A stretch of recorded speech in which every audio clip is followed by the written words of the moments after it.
Coffee prevents diabetes and liver disease, but don't drink more than 3 cups a day. Coffee is rich in bioactive substances such as caffeine and chlorogenic acid. Caffeine improves concentration and workability by creating an awakening effect, and promotes metabolism to prevent metabolic syndrome such as diabetes. Chlorogenic acid is a representative antioxidant and has the effect of removing active oxygen. Coffee is also rich in minerals such as magnesium. However, caffeine can cause addiction, so you should be careful not to take too much. There is a study on the effect of preventing liver disease and diabetes in coffee. Consistently drinking 2 cups of coffee a day can reduce the risk of liver cirrhosis. In addition, the risk of alcohol-related cirrhosis also decreased by up to 62%. The researchers explained, "We have confirmed that moderate coffee intake is good for liver health because coffee contains a variety of physiological active substances that suppress inflammation or fibrosis of the liver that can lead to liver cirrhosis." A recent study showed that drinking more than 2 cups of coffee a day reduces the risk of pre-diabetes or type 2 diabetes. Physiological active substances such as caffeine and chlorogenic acid in coffee are likely to reduce the risk of diabetes, the researchers said.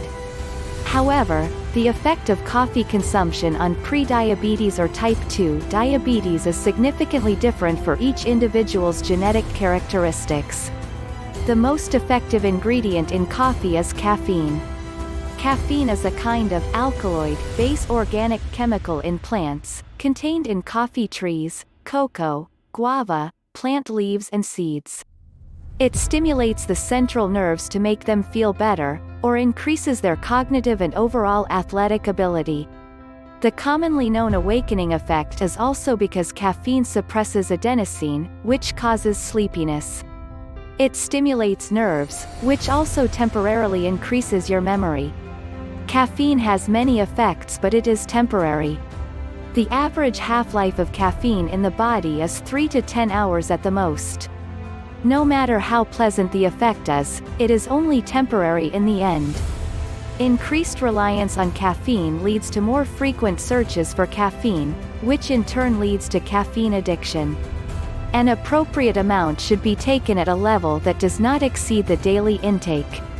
A cup of 300 ml Americano coffee usually sold at a commercial coffee shop contains 100 to 150 milligrams of caffeine. Let's suspect that people who have severe headaches or are feeling tired on weekends may be responsible for the withdrawal of caffeine.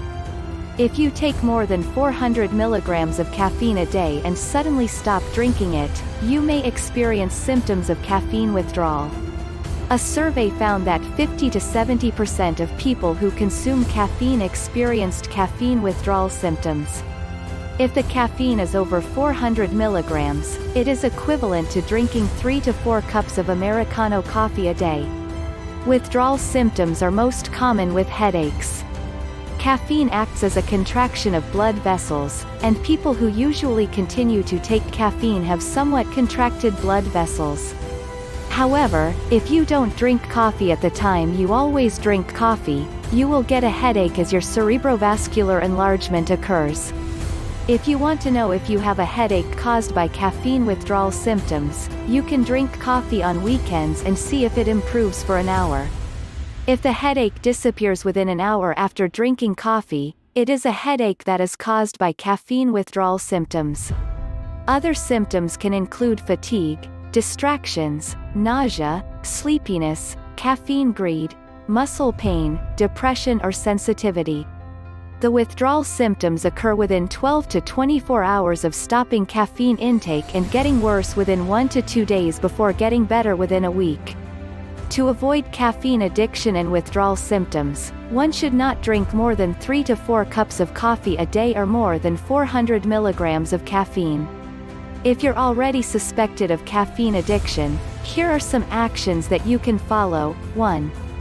Slowly reduce caffeine intake over a period of 1 to 2 weeks without stopping abruptly.